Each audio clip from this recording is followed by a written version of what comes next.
Olá, bom dia, boa tarde, boa noite, onde quer que você se encontre, sendo essa companhia do nós quatro, eu, Sêmio Timene, Aline Azevedo, Carol Diniz, mais você, que nos ouve em todas as plataformas, principais plataformas de podcast, como também nos assiste no YouTube, no canal Programa Nós Quatro. Aline Azevedo Neto, pelo jeito você grava aí da sua casa em Aspen, é isso? Como é que está o outono? Já chegou o outono aí em Aspen, no Oi, Colorado? Sérgio. Oi, Carol. Alô para os nossos ouvintes aí, que bom estamos aqui de novo batendo esse papo. Aqui chegou o outono misturado com o inverno, sempre você não acreditou. Essa semana nós já tivemos neve aqui em Aspen, que é muito fora do comum. Oficialmente nós ainda estamos no verão, o outono nem começou, mas... Bom, para quem vive de neve no negócio como nós aqui, que seja um bom sinal de que o inverno vai ter muita neve, porque muita neve geralmente significa bom faturamento. Que bom. Mais dias para faturar, né? Mais, Carol, né? Aline, eu estou em dúvida se é Carol Diniz ou é Ricardo Amorim, porque a vista é a mesma lá do Manhattan Connection. Boa noite, boa tarde. Boa noite, né, Carol? São 10h30 da noite dessa quinta-feira, quando a gente grava. Boa noite, Sêmio. Boa noite, Aline. Boa noite, ouvintes. Estou aqui em São Paulo. Está aqui o símbolo de São Paulo, aqui a ponte estaiada aqui atrás. O Amorim, quando grava aqui em São Paulo, ele grava no prédio aqui do lado, acaba pegando a ponte também. Pois é, hoje estamos... Coisa de bacana, viu, Sêmio? A gente tem coisa de bacana, como diz meu cunhado César Rocha. É verdade. Muita pesquisa, muita pesquisa. Os preços estão bons, tem que aproveitar as promoções. É verdade, o Brasil nunca teve tão barato. Então, deixa eu começar quebrando um pouco o protocolo. Aline, você fazia esse comentário comigo, batendo papo no telefone essa semana, né? Sêmio, para quem mora aqui fora, o Brasil nunca teve tão barato para se viajar, né? Você tem essa combinação do câmbio forte, o dólar e o euro forte no Brasil, ou real desvalorizado, dependendo de como você vê. E estamos num momento aqui de crise no mundo inteiro e, sobretudo, ainda no setor do turismo, tem muita gente que ainda não está confortável em viajar. Mas é verdade, eu fiz esse comentário, Sêmio, no contexto de que eu estou preparando uma viagem minha para o Brasil e os preços dos hotéis, os preços das passagens aéreas, quando você olha em dólar e você compara com o resto do mundo, realmente estão muito atrativos, né? Infelizmente, não é um momento muito oportuno para se tirar vantagem disso, porque muita gente não está confortável ainda de viajar, mas para quem está, eu diria que realmente é uma boa oportunidade. E aí, Carol, eu pergunto, São Paulo continua a cidade que não dorme? Como é que está aí? Como é que está a vida em São Paulo nesses dias? Rapaz, é tudo normal aqui. Trânsito infernal, temperatura uma hora está 30 graus, uma hora está 17. É a mesma coisa de sempre. Não vi novidade aqui diferente, não. As máscaras, pelo menos? Pessoal de máscara, mas todo mundo não. Né? Aquela coisa, o pessoal vai entrar no restaurante, tira a máscara do bolso, coloca 30 segundos só para não levar uma bronca e senta. Sabe aquela coisa para inglês ver? Né? Como diz o meme da moda, enfim, a hipocrisia. Olha, hoje a gente preparou um programa Nós Quatro bem bacana. Vamos falar de notícias que transpassam do mundo ao Brasil. Fala de eleições brasileiras, eleições que se aproximam aqui no Brasil, as eleições municipais, mas vai falar também sobre Covid e sobre a realidade de vários países. Eu vou trazer como primeira notícia, deixa eu ver aqui, vou ligar aqui a nossa compartilhar de tela. Eu vou começar com essa notícia que fala que o Covid, já que a gente está falando de Covid aí por conta do Carol, que fala que o Covid-19 acelera na Europa e transmissão em setembro está mais rápida do que no início da pandemia. É uma notícia que foi divulgada hoje por volta de 12h30 aqui pelo portal do G1 e que aponta que o continente europeu teve recorde de casos diários em 11 de setembro. Pessoas com 49 anos são os principais responsáveis pela aceleração da pandemia na região, com até 49 anos. Eu gosto dessas reportagens porque, assim, eles fazem recortes, Aline, Carol, meu caro, que nos acompanha hoje. É dizer assim, eles fazem um recorte de 50 a 64, são 15 anos, de 65 a 79, 15 anos, que não é a maioria da população, há de se frisar. Aí eles pegam a maioria da população de 25 a 49 e não quer que seja o maior índice de contágio. Lógico que proporcionalmente, números absolutos, há de ser a maior camada da população ter contágio. Mas a notícia é séria, é que a França, por exemplo, registrou 10 mil novos casos em 24 horas. Os números estão subindo na Europa no momento que se pensava que a pandemia estava totalmente controlada. E a Europa chama a atenção pelo fato de que lá está se acabando, como a Aline falava aí, no hemisfério norte está se acabando o verão. Poderemos ver, Carol Diniz, uma nova onda de contágio se abatendo sobre a Europa? Nenhuma novidade, Sêmio. Os caras fizeram um lockdown rígido demais, cedo demais, não houve imunidade de rebanho e vai continuar acontecendo até atingir a imunidade de rebanho. Vale salientar que é recorde de contágio, mas o número de mortes, a média está aumentando. Então, não é nada preocupante. Refazer quarentena é reforçar o erro. Então, deixa eu ver se eu entendi. Deixa eu ver se eu entendi. Você está dizendo que tem contágio, só que quem está se contagiando não está morrendo na mesma proporção que estava se morrendo no início.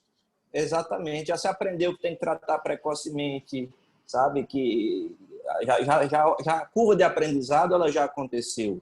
Então, as pessoas não estão mais morrendo na proporção que morria antes e também as populações mais sensíveis que foram atingidas acabaram já falecendo também. Mas o ponto mais importante não adianta esperar a vacina, essa vacina vai demorar muito, o contágio do vírus é muito rápido.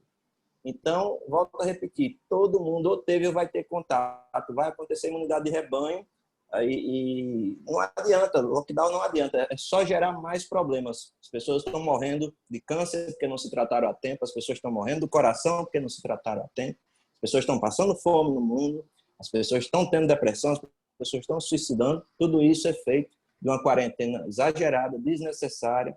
Está aí o Brasil com 10 dias que acabou o feriadão, aglomerações imensas em praias e parques, enfim, todo lugar, as imagens, todo mundo viu da aglomeração no feriadão de 7 de setembro. Hoje tem 10 dias que acabou o feriadão, cadê o aumento das mortes? Não teve aumento do contágio.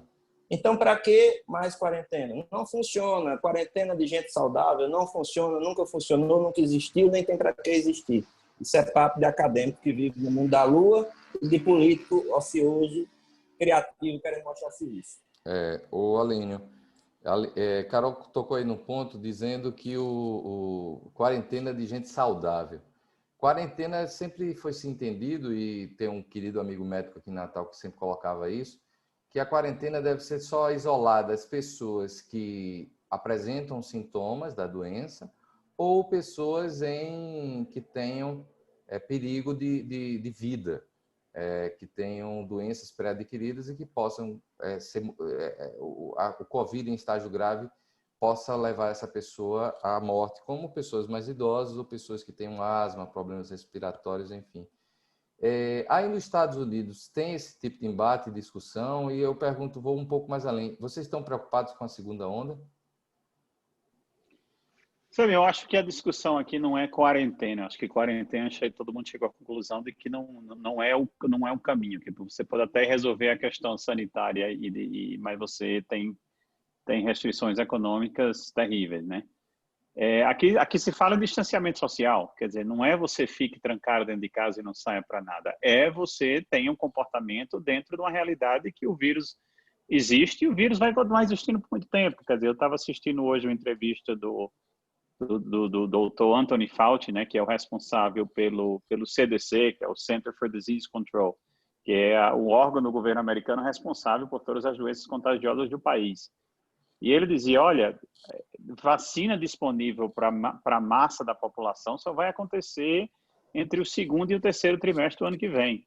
Muito provavelmente vai existir uma vacina esse ano, até o final do ano vão anunciar que existe uma vacina, mas aí você tem toda a logística de distribuição, você vai priorizar pessoas que trabalham no ramo de saúde, pessoas que estão vulneráveis, até que você chegue num ponto onde a vacina esteja definitivamente disponível para qualquer pessoa da população que se interesse em tomar, isso vai levar muito tempo. O que é que está acontecendo? Significa que você, primeiro, vai ter que conviver com o problema, né? E eu acho que o que aconteceu em março e abril geralmente você tem um medo do desconhecido. Naquela época foi o pânico do desconhecido. Ninguém sabia como lidar com aquilo e aí todo mundo entrou em pânico e todo mundo talvez exagerou na dose, né? Hoje você tem uma situação onde as pessoas já estão começando a se dar conta de que vão ter que conviver com esse problema, como muitos outros, e que existem maneiras de se conviver com o problema e vão tentar tocar a vida da melhor forma possível. Aliás, é essa a mensagem que se está tendo dos líderes da Europa, né? O próprio Macron, que em março e abril a França foi uma das que teve uma das maiores restrições aí durante o começo dessa pandemia, já falou que não vai fazer quarentena de novo, não vai fazer lockdown de novo, vai conviver com o problema com medidas de distanciamento social, que é a forma correta de fazer. Isso. Os colégios... até a França está assim, imagina o resto. Mostra terra que... do mimimi é a França. Olha, não fala da França na frente de Aline, que a Aline é apaixonada pela França e pela... Desculpe, Aline, não sabia dessa sua paixão. No dia que ele for lá comigo para passar um mês, para dar uma volta, ele vai mudar um pouquinho essa visão dele. Ele anda muito lendo essa turminha bolsominion aí do Brasil, tá chateado com a primeira-dama francesa ser feia, essas coisas todas, mas um mês lá resolve.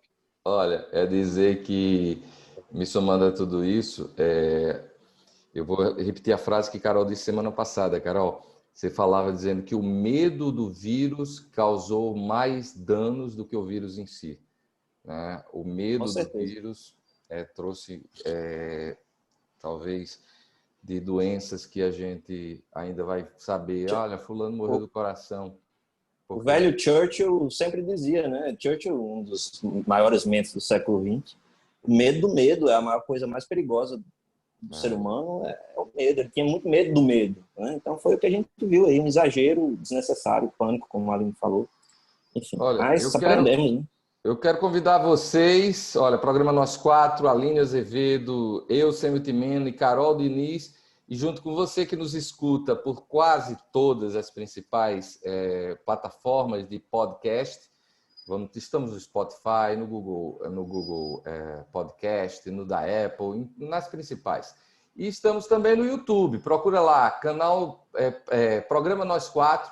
Você vai encontrar lá com vídeo também. A gente compartilha aqui as notícias. Essa próxima notícia a gente escolheu aqui, que tem a ver com a Argentina. A Argentina e o seu rápido trotar para virar uma nova Venezuela. A notícia do portal do UOL, do dia de ontem, fala que a Argentina restringe acesso ao dólar e induz empresas ao calote. Traduz essa notícia para a gente, Carol, por favor. Está faltando dólar, né? Natural. Congelamento de preço, fuga de investimentos, empresas fechando. Ninguém quer investir num lugar que não tem liberdade, não tem livre concorrência. Então, falta dólar, o governo tem que impor restrições para que realmente o dólar não se acabe de vez. E a cotação para o espaço, a cotação oficial já não tem mais nada a ver com a cotação paralela no meio da rua.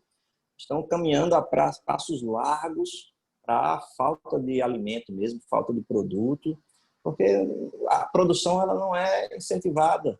Não existe liberdade, não existe concorrência, não existe a velha meritocracia. Tirou-se a meritocracia da história, tudo se acaba. E esse filme já aconteceu em Cuba, já aconteceu na Venezuela, já aconteceu em todo lugar que a esquerda domina. O que aconteceu na Argentina foi que Haddad ganhou a eleição, né? A eleição de 2018, fazendo um paralelo aqui, Haddad ganhou, é o que está acontecendo lá. O Haddad de lá, o Lula de lá, ganhou a eleição e deu continuidade ao projeto anterior de Cristina Kirchner, foi anterior a Macri. Macri não teve pulso para fazer as reformas, caiu junto com o país e o país foi entregue na mão da esquerda e está aí dando o mesmo velho resultado de sempre. Alínio, essa notícia me faz lembrar os primeiros dias da gestão de Dilma Rousseff no seu segundo governo, quando não se falava ainda nem em impeachment direito, mas que Dilma, naqueles primeiros dias de janeiro de 2015, criou um imposto aqui no Brasil de 30% sobre a compra do dólar. Eu estudava aí nos Estados Unidos, fazia o meu MBA, e qualquer 10 mil dólares aqui que eu precisasse levar daqui para os Estados Unidos equivaleria a 15 mil dólares na moeda da época, no real, na cotação da época. Por quê? Porque eu tinha cerca de 35%, 30%. Eu sei que eu aguentei ali algumas semanas e depois de algumas semanas, sob forte pressão, Dilma terminou relaxando essa idiotice. mas a gente vê isso acontecendo agora lá na Argentina. É uma retenção de 35% para quem quiser comprar dólar. Essa retenção vai funcionar como pagamento antecipado de imposto de renda. Ou seja, é imposto, na verdade, essa retenção, eles dizem que não vão bitributar, mas, na verdade, você não consegue transformar o seu peso argentino em dólar. Aline, com tanta experiência que você tem aí pelo mundo, conhece aí países de todos os continentes, teve algum país no mundo que você consegue ver esse tipo de política governamental funcionar? Sabe, não funciona. Não funciona em lugar nenhum do mundo e todo mundo sabe que não funciona. Talvez até eles mesmos que estejam implementando isso sabem que não funciona, mas como o Carol falou, não é uma medida de curto prazo que não tem outra saída, né? Agora, eu acho que o meu comentário sobre a Argentina é o seguinte: a Argentina segue sendo Argentina. O que você está vendo na Argentina hoje é consequência dos governos kirchneristas, mas também do fracasso retumbante que foi o governo Macri. Eu tenho amigos argentinos, eu lembro, no dia que Macri ganhou, os caras eram pulando, chorando, agora vai fazer, vai acontecer, prometeu mundos e fundos e prometeu a berinjela e não entregou. Prometeu a berinjela e não entregou, o que é que aconteceu? O kirchnerismo voltou, né? É esse o meu maior medo em relação ao Brasil. O Brasil precisa entregar. Bolsonaro, Paulo Guedes precisa entregar daqui a 2 anos para a grande maioria da população, porque se não entregar, corre-se o risco da esquerda voltar no Brasil. Esse, assim, exatamente, é esse o meu motivo da minha linha de crítica ao governo atual do Brasil. É o seguinte: meu amigo, não adianta prometer e não entregar, porque senão nós vamos terminar exatamente onde a Argentina está hoje, que é a volta do outro lado, porque as pessoas, a grande maioria da população não vota por ideologia, vota pelo bolso. E o que é que aconteceu na Argentina? O bolso deles, Macri prometeu mundos e fundos, não entregou, e o bolso estava furado 4 anos depois. E aí eles voltaram para o kirchnerismo e o que estamos vendo aí é o que é hoje. Outra coisa interessante da Argentina que eu acho que vale a pena mencionar aqui nesse contexto, Samuel, é a fuga brutal de cérebros que a Argentina tem tido há décadas. Você vai em Miami, você vai em Nova York, você vai em Madrid, você vê que a classe profissional argentina qualificada saiu do país há muito tempo. Mesma coisa que aconteceu com a Venezuela. Quer dizer, como é que um país que perde os cérebros pode se recuperar? É uma situação extremamente delicada. Você tem crise econômica, você tem crise social e você tem crise de cérebros. Os cérebros fogem primeiro e o dinheiro foge na sequência, né? Agora eu vou dar uma é a fase atual da Argentina. Depois que fugiu o dinheiro, acabou-se a infraestrutura, porque as mercadorias param de circular, de ser produzidas. Aí entra em colapso. É a próxima fase, é o colapso. Está na hora de Tarcísio começar a fazer o projeto do muro, para evitar o transbordo de miseráveis e desesperados para cá, porque já temos os nossos aqui para dar de conta, né? Não tem condições. Que sirva de lição para o Brasil, Carol. É preciso entregar.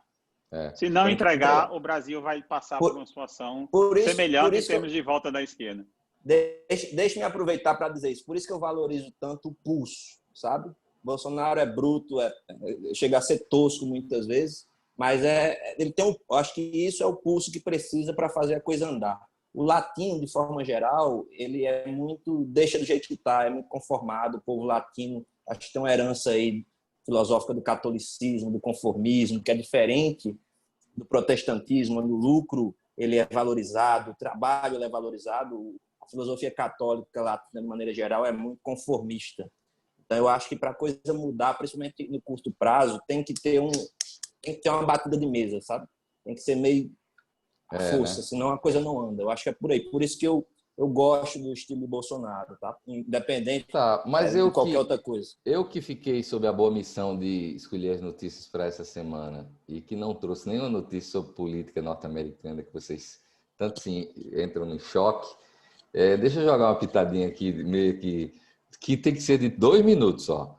É dizer assim, Aline, a gente tá cansado, eu estou cansado de ver os Estados Unidos passar pela gestão republicana, estourar a conta pública, se meter em guerra, aí gastam os tubos, aí vem os democratas, organizam a casa, aí 8 anos depois perdem para os republicanos que vêm, bagunçam toda a economia novamente.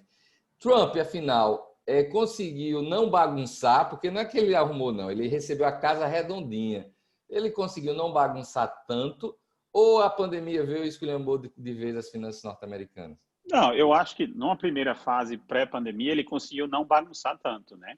É mais ou menos o que o Lula fez quando ele assumiu depois do FHC. Economicamente, a melhor coisa que ele podia fazer era não fazer nada e deixar a curva ascendente continuar. Foi exatamente o que o Brasil passou aí de 2003 até 2006, 2007, onde começou a crise mundial, né?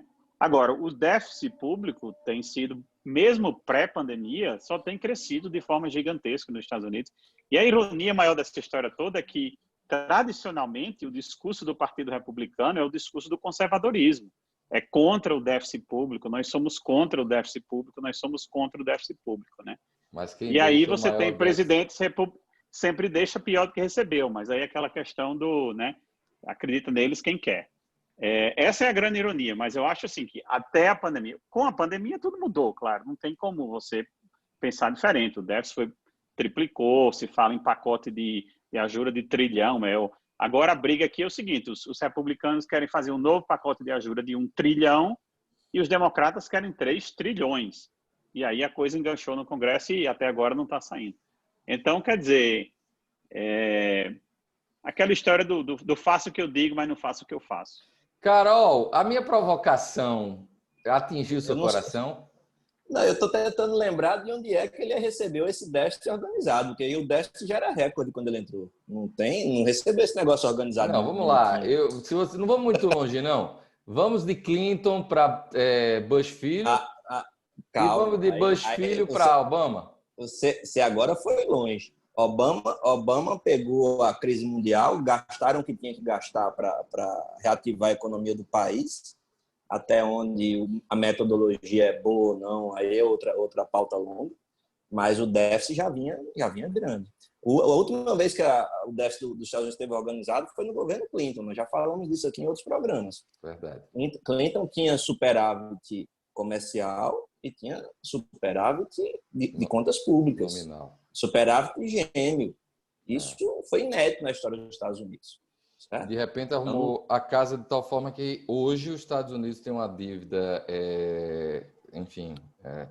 que mesmo com todo o nível de endividamento norte-americano, ele consegue manter juros no chão e ainda é a economia mais forte do mundo.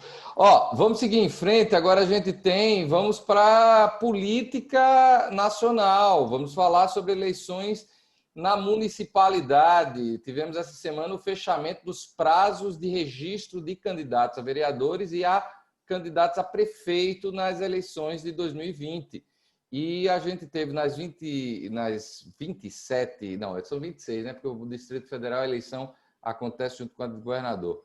Mas as 26 capitais do país, 25 podem ter mais candidatos nesse ano que no último pleito de 2016, que é o caso, por exemplo, em Natal. Natal nunca teve antes tantos candidatos a prefeito. Numa visão geral, nas 26 capitais, são mais de 300 candidatos às prefeituras,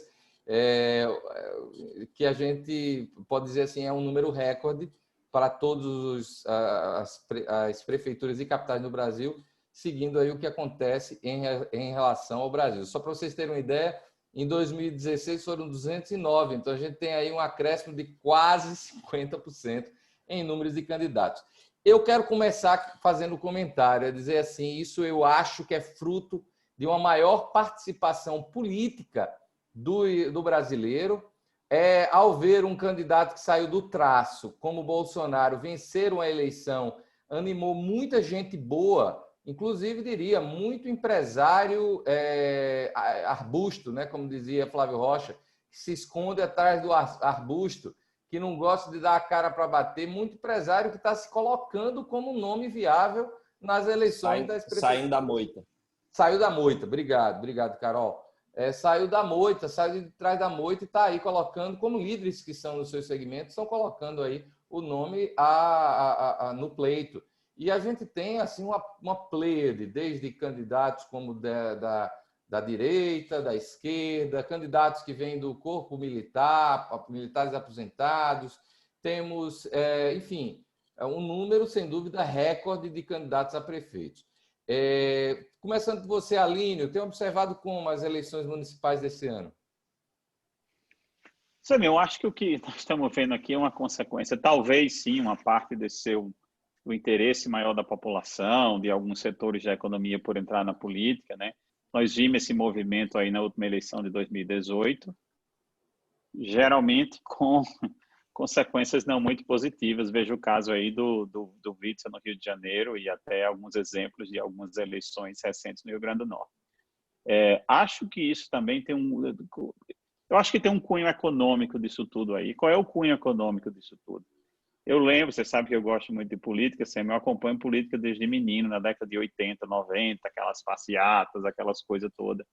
E naquela época eu lembro que era assim, o candidato X saía candidato, a primeira coisa que o cara precisava fazer era ver como é que ele ia arrumar dinheiro para pagar aquela campanha, né? Hoje faz-se campanha para ganhar dinheiro. Hoje, com fundo partidário, primeiro, você não precisa se preocupar em levar dinheiro. E segundo, você vê aí que existem denúncias mil das pessoas que criam candidatos laranjas simplesmente para tirar dinheiro do fundo partidário e que com isso se beneficiam praticamente. Quer dizer, nós saímos de uma situação onde a população brasileira está bancando essa festa toda. Essa festa de 300 candidatos, vamos ser honestos, está sendo paga por vocês todos. Verdade. Quem está pagando essa festa toda somos nós. Vale a pena? Qual foi a teoria justificativa de se dizer quanto mais candidatos, quanto mais gente, quanto mais dinheiro gasta em campanha, melhor, né? Eu acho que esse é um dos fatores que está levando todo mundo a se candidatar. Porque hoje você precisa... O que é que você precisa fazer? Você fica em casa com um telefone, você faz a campanha e você ganha dinheiro com isso. As regras mudaram, né? Eu não diria ganha dinheiro, né? Você tem dinheiro para gastar, porque o dinheiro tem que ser gasto, não pode ser guardado no bolso do candidato. Carol, a Aline mostrou aí que ele passa dos 40. A gente vê uma política que começava com a participação popular. A Aline deve ter seguido muitas carreatas aí, como eu e você, Carol, durante a nossa infância, acompanhando nossos pais, enfim. E aqui em Natal, apesar de você ter vindo morar no final da década de 90, Natal era muito forte, o Rio Grande do Norte era muito forte com essa participação popular na rua. Apesar do que a gente viu nos últimos fins de semana, de aglomerações, inclusive de muitos políticos que mandavam a gente ficar em casa sem poder trabalhar, e agora eles mandam todo mundo ir para dentro do ginásio, segundo Jerônimo do Sertão, um humorista que temos aqui no Rio Grande do Norte, aquele povo suado, aquele povo se abraçando nas carreatas, não transmite Covid, tá bom? Só transmite se você ficar muito tempo na praia ou na rua ou trabalhando, aí você pode pegar Covid. Mas hashtag fica em casa. Hashtag fica em casa. Mas, Carol, a gente vai ver algo esse ano inimaginável. Político pedindo voto via celular, via WhatsApp, como a Aline colocava. Isso é bom ou é ruim para a democracia? Rapaz, as regras mudaram, né? Não podem mais ter coligações como até a última eleição. Então, isso faz com que os candidatos que querem se reeleger a vereador, acham que tem grande chance de ser vereador, provocar uma candidatura a prefeito e uma nominata única dentro do partido, de 30, 40, 50 candidatos a vereadores, para somar votos para que ele entre na Câmara Municipal como vereador. Por isso, essa quantidade imensa de prefeitos. Tá? Então, acho que essa vai ser uma eleição de segundo turno, porque os votos vão se pulverizar muito para prefeito e você vai entrar no segundo turno, em muitos casos, polarizados. Talvez candidatos do Centrão contra candidatos bolsonaros da vida, certo? Mas a direita, fora da política, novatos, né, os nomes que não tradicionais. Então, isso pode ter muitas surpresas, algumas agradáveis, outras não, como Aline deu o exemplo do Witzel, né, que fez muitas cagadas aí depois que entrou. Mas eu acho bom no sentido da pluralidade, de ter mais nomes, ter mais opiniões. Eu acho uma tragédia que isso seja feito com dinheiro público. Eu acho que isso foi uma casca de banana que o PT deixou ao perder o governo federal para poder se manter forte nas eleições municipais e estaduais, porque tinha maior bancada, então é quem recebe mais dinheiro do fundo partidário. Então, os outros partidos engoliram essa casca de banana porque também iam receber dinheiro, mas foi mais uma tramóia do PT aí para se beneficiar. Isso é claro, o PT que puxou essa história do financiamento de campanha. Mas eu acho que a pluralidade é o grande benefício que a gente vai ter aí, de ter muita gente para escutar e poder escolher melhor. Sem dúvida. Olha, a última notícia que temos antes de irmos para as amenidades tem a ver com a possível privatização dos Correios do Brasil, né? O Alinho colocava nesses últimos programas dizendo assim que não é o melhor momento de se vender uma empresa pública como os Correios, porque o mundo está em crise, enfim, o Brasil está em profunda crise. Por outro lado, Aline, o Carol, meu caro ouvinte ou espectador do nosso programa, a gente vê aí uma disputa muito grande, porque trata-se talvez do maior mercado do mundo a ser privatizado uma empresa como os Correios nesses próximos meses, quiçá nos próximos anos. Então, muita empresa, muito player nacional e internacional estão de olhos fortemente abertos para a possibilidade de comprar uma empresa como os Correios. A notícia que se fala é da eventual disputa pelos Correios entre a Magalu, que é a Magazine Luiza, uma das maiores empresas do varejo no Brasil, a Amazon, a maior empresa de varejo nos Estados Unidos e uma das maiores do mundo, e outras tantas empresas também ligadas aí ao mercado digital, eletrônico, também players como DHL, como FedEx, e isso mostra que o preço da empresa pode ir bem além do que os especialistas colocam nesse primeiro momento.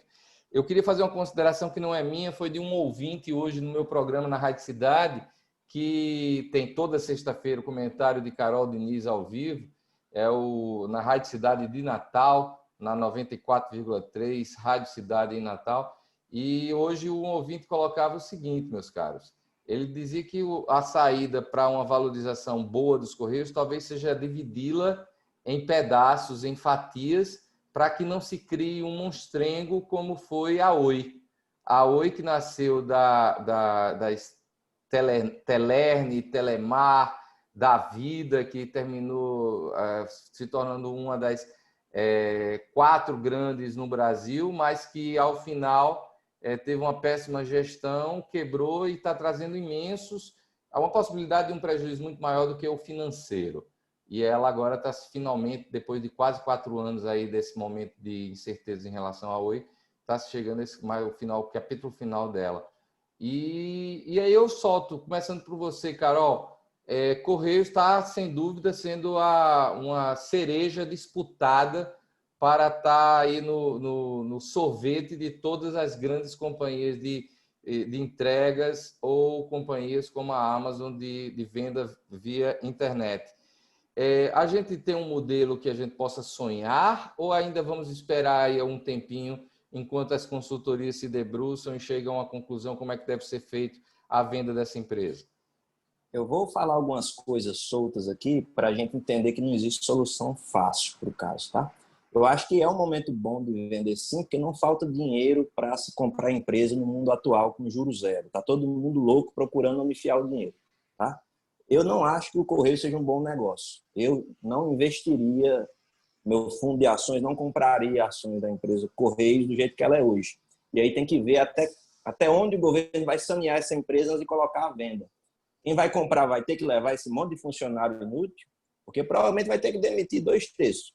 Como toda boa repartição pública, 30% resolveria o problema, 70% está tomando cafezinho e batendo ponto.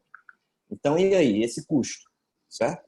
Como é que vai conciliar as regiões que não são lucrativas? Vai fazer como foi feito na privatização das telefônicas, que você, para levar o filé, tem que roer o osso, para você levar São Paulo, tem que bancar orelhão lá no meio da Amazônia? Pode ser um caminho. Pode se fatiar? É um caminho, provavelmente interessante. Mas eu acho que mais importante do que privatizar Correio é quebrar o monopólio. Tem que acabar com essa lei postal, esse monopólio do Correio. Isso é 1000 vezes mais importante que privatizar. Pode dar o Correio de graça. Quebra o monopólio, dê o Correio de graça para quem quiser, quem garanta bancar um serviço barato em todo lugar, sabe? E arque com os custos de demitir essas dezenas de milhares de pessoas, porque o importante é deixar a iniciativa privada trabalhar e fazer a coisa acontecer, porque aí sim a gente vai ter logística barata e ágil em todo o Brasil, e não pagar uma fortuna para mandar uma encomenda que nem sabe se vai chegar ou quando chegar, e isso ser proibido de ser feito por iniciativa privada. Esse é o grande absurdo. Eu acho que exige muito estudo, sim, a gente achar esse caminho. Alínio, e o USPS, uma das maiores empresas do mundo nessa área de postagem, de correios, também há um embate, uma discussão muito grande aí nos Estados Unidos em relação ao qual o futuro da USPS, não? Sem dúvida, há anos que se debate, né? São Carol, não é uma solução fácil. Não é só aqui. Olha o USPS, olha a Deutsche Post, olha o La Poste na França. Assim, eu deixo até uma pergunta. Alguém aqui sabe ou foi publicado em algum lugar do mundo onde se vender a única empresa de correio do país deu certo?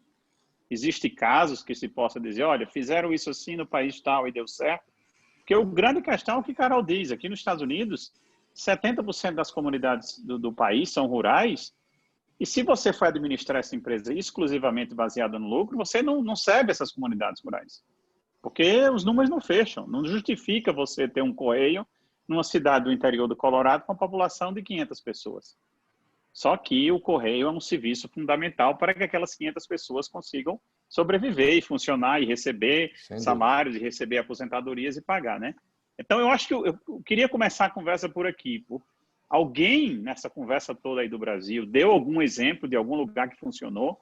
Vocês sabem, existe? Ou o Brasil vai inovar e ser o melhor e o primeiro do mundo a fazer uma coisa dessa e dar certo? Será que a gente pode acreditar que o mundo inteiro é burro e só o brasileiro é inteligente? Mas você está dizendo o quê? Depois, que precisa continuar estatal os Correios? Eu acho que o que o Carol falou está certo. Você quebrar o monopólio é muito mais significativo do que você dizer não vai ter mais nada, vai tudo para a mão da iniciativa privada e aí, o que é que acontece? E se essa empresa privada falir? Como é? Vamos para um exemplo muito tangível nosso. Aeroporto de Natal.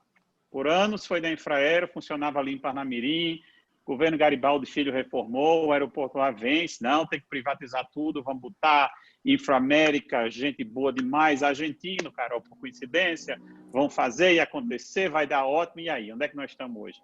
A Infra-América falida, ligou para o governo, diz, venha pegar a chave do aeroporto que eu não quero mais essa merda. E aí, como é que fica? Como é que fica o turismo do Rio Grande do Norte se você precisa de um aeroporto para que você tenha, para que os hotéis tenham hóspedes que possam pagar as contas e que possam empregar as pessoas?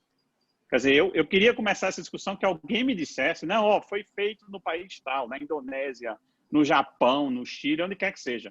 Fizeram e deu super certo. Começa daí. Segundo, eu quero fazer um paralelo aqui, assim, uma das grandes coisas dos Estados Unidos que eu admiro, eu morei minha vida quase toda aqui nos Estados Unidos, no sul da Flórida, uma das grandes áreas metropolitanas do país. Me mudei para o interior do Colorado há 3 anos. Quer dizer, Aspen é uma cidade de 15 mil habitantes. Mas a infraestrutura que todas essas cidades pequenas dos Estados Unidos provêm, que você possa trabalhar, seja internet de banda larga, seja entrega de UPS, USPS ou FedEx, quer dizer, onde você está nesse país, você tem as condições de infraestruturas que lhe permitem progredir economicamente. E essa é uma das coisas deficitárias ainda do país. Você tem essas comunidades mais isoladas que não têm esse tipo de acesso, esse tipo de infraestrutura. Então, eu queria deixar aqui o desafio para esse grupo, para qualquer ouvinte.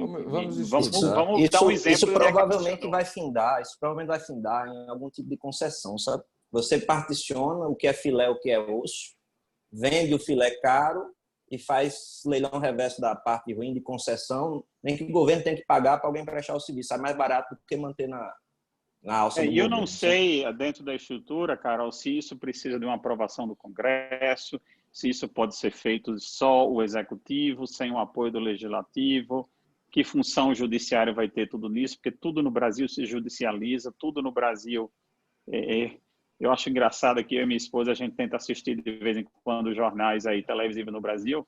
É raro o dia que você não vê o ministro do STF falando no Jornal Nacional ou falando em qualquer desses cantos. Aqui nos Estados Unidos você nunca vê. Você nunca vê. Você não sabe quem são os juízes. Você não sabe nem quem são. Se você é uma pessoa que lê, que tem interesse e lê a imprensa, você sabe. Mas o americano médio não sabe nem quem são o nome dos juízes da Suprema Corte Americana. Quer dizer, o Brasil criou esse monstrengo de judicialização que tudo termina lá. Então, essa história vai terminar lá também. Quer dizer, e tudo isso é plausível de ser feito no intervalo de 2 anos, até antes da próxima eleição. Eu não sei, acho que o debate é válido. Agora, simplesmente dizer, vende tudo, bota no leilão, quem der mais vende, acabou, deixa para lá. Se a comunidade X no interior de Roraima vai passar a não receber mais o correio, o problema é da comunidade X, alguém que se vire.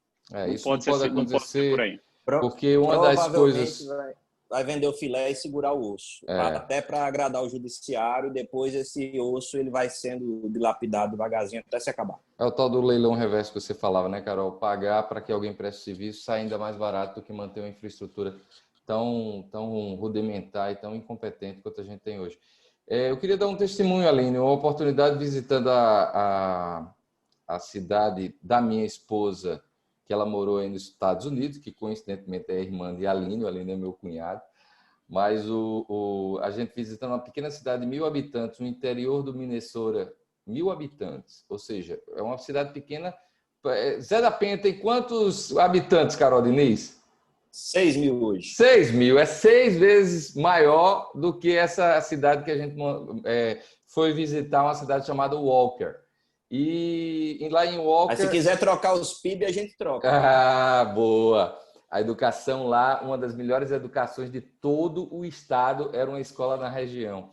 Mas o Walker, a gente lá naquela cidade, eu tive um problema em casa e precisei mandar a minha chave do meu apartamento para que o condomínio fizesse algo lá no apartamento.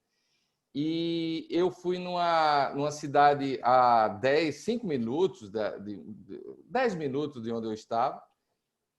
Peguei a chave, coloquei no envelope do FedEx e em 24 horas o meu condomínio estava recebendo aquela chave.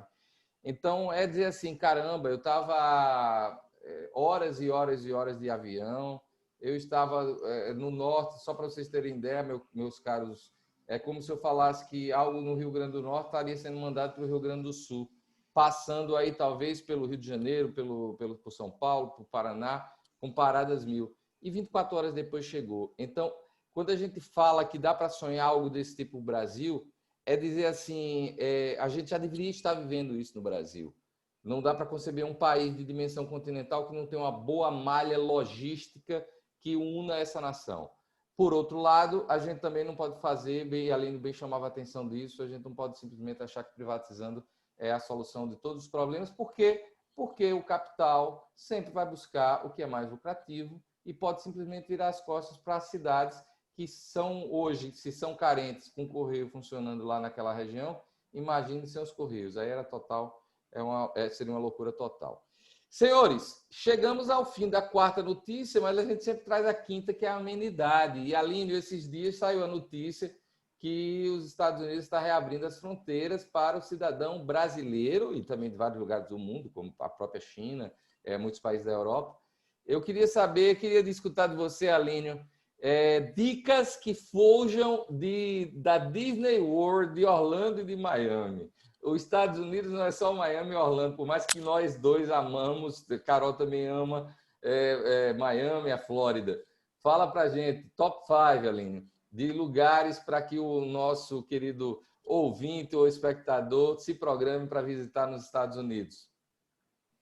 Sempre, só primeiro uma correção, quer dizer, a notícia foi meio saiu no Brasil, né? O que os Estados Unidos falou foi o seguinte: eles criaram restrições de quem pode entrar e por onde pode entrar. E esse por onde pode entrar era uma lista de 15 aeroportos que podiam receber voos internacionais da grande maioria dos países. Então, o que eles fizeram agora foi, eles mudaram o por onde pode entrar. Eles expandiram essa lista de 15 aeroportos para muito mais que isso, então você pode ter acesso a outros ao país. Mas continua restrito a... aeroportos. Continua restrito a, hoje, por exemplo, no caso do Brasil, só pode entrar aqui nos Estados Unidos brasileiros que possuam residência fixa, quer dizer, o Green Card, ou que possuam vistos de trabalho. Eu acho que nem visto de estudante eles estão deixando entrar ainda. E visto de turista, nem pensar. Né? Mas um dia vai abrir. Eu, particularmente, acho que não vai abrir antes da eleição, porque é uma questão política e ninguém quer tomar o risco de abrir alguma coisa errada e Trump não vai querer tomar esse risco antes da eleição. Mas isso eventualmente vai abrir, porque existe uma pressão muito grande, sobretudo desses estados do Sul. A Flórida, o maior deles, que vive de turismo internacional, está sofrendo muitíssimo economicamente com essa história toda. Mas vamos lá. Abril, uma vez que esteja aberto, que vocês possam vir para o Brasil, né, como sair do óbvio, do Miami, Orlando, Nova York, onde é que você quer. Eu acho assim, se você gosta de praia, se você gosta de cidades históricas, a cidade de Charleston, na Carolina do Sul, é um espetáculo.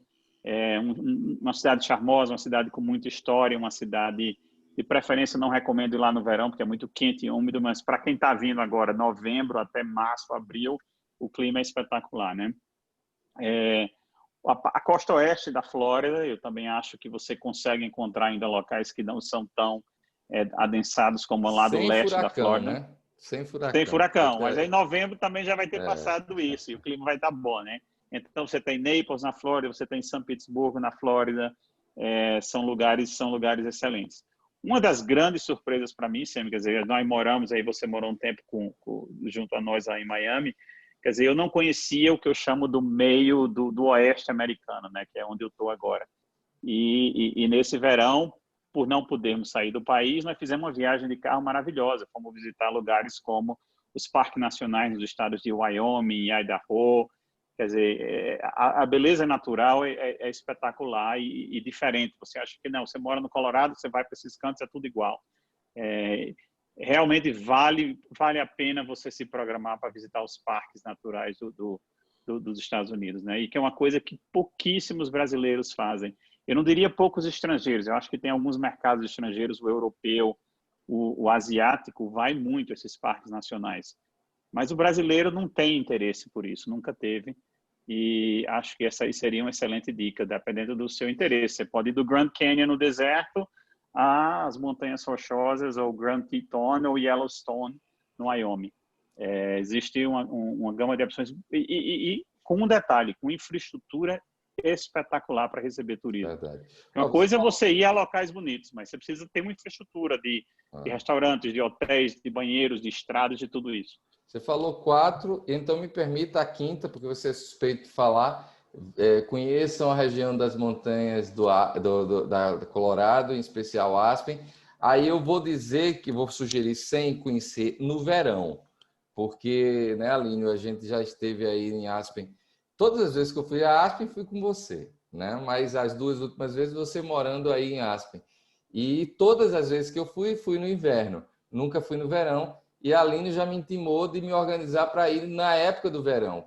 Por que o verão é tão especial aí na região de Aspen, Aline? Isso é uma combinação de uma beleza natural incrível, um clima agradabilíssimo, porque você não tem temperaturas muito altas, nem você tem umidade, né, que são as características do sul do país. Uma série de atividades culturais aqui em Aspen que acontecem no verão, festival de música, festival de filmes, festivais de poesia. Tem uma coisa chamada Aspen Institute, que é uma organização não governamental que traz palestrantes incríveis de várias áreas, de política, economia, ciência, literatura, a política. Quer dizer, são 3 meses onde você tem clima agradável, beleza natural, atividades culturais e uma série enorme de atividades naturais, como escalada, trekking, rafting, todas essas atividades canoas, aqui, né? bicicleta, ciclismo. Mas dá para alugar, dizer, ou a pessoa tem que levar a bicicleta do Brasil? Não, você aluga tudo. Para americano sabe ganhar dinheiro. Tem conversa. Carol, vamos preparar a mochila, Carol, porque... Vamos sim. É melhor do que Paris esse negócio aí. A França quer ser o que nunca foi. Os Estados Unidos. Só quem gosta da França aqui é a Aline Neto.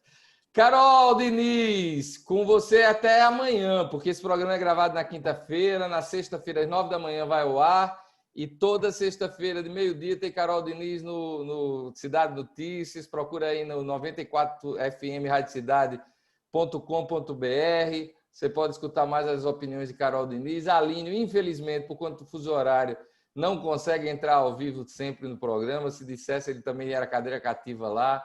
É dizer, Carol, obrigado por hoje. Nós 4. Obrigado a vocês. Valeu. Alínio, obrigado. Que horas são agora aí, Alínio? 8h17, Sêmio, da noite. Então, obrigado a você, a Carol, pelo papo, sempre agradável, inteligente, né? E o nosso ouvinte aí de estar conosco. E eu digo o seguinte, você pode... Eu vou para o programa a hora que você quiser. O seu programa da rádio, desde que seja para falar de política. Aí você pode contar comigo. Bom. Tá bom. Ei, deixa eu contar um segredo só entre nós 4. Nossa querida Ana Ruth Dantas é comentarista agora todas as segundas-feiras. Então, se organize para, junto com Ana Ruth, para quem, como Kaline conhece, uma das mentes mais privilegiadas na área da política que a gente tem aqui no jornalismo do nosso estado. Então, Aline, já está feito o convite para você fazer parte do... Já fui entrevistado por ela algumas vezes também. Figuraça, figuraça. Ei, gente, então, valeu, abraço e até a próxima semana. Até.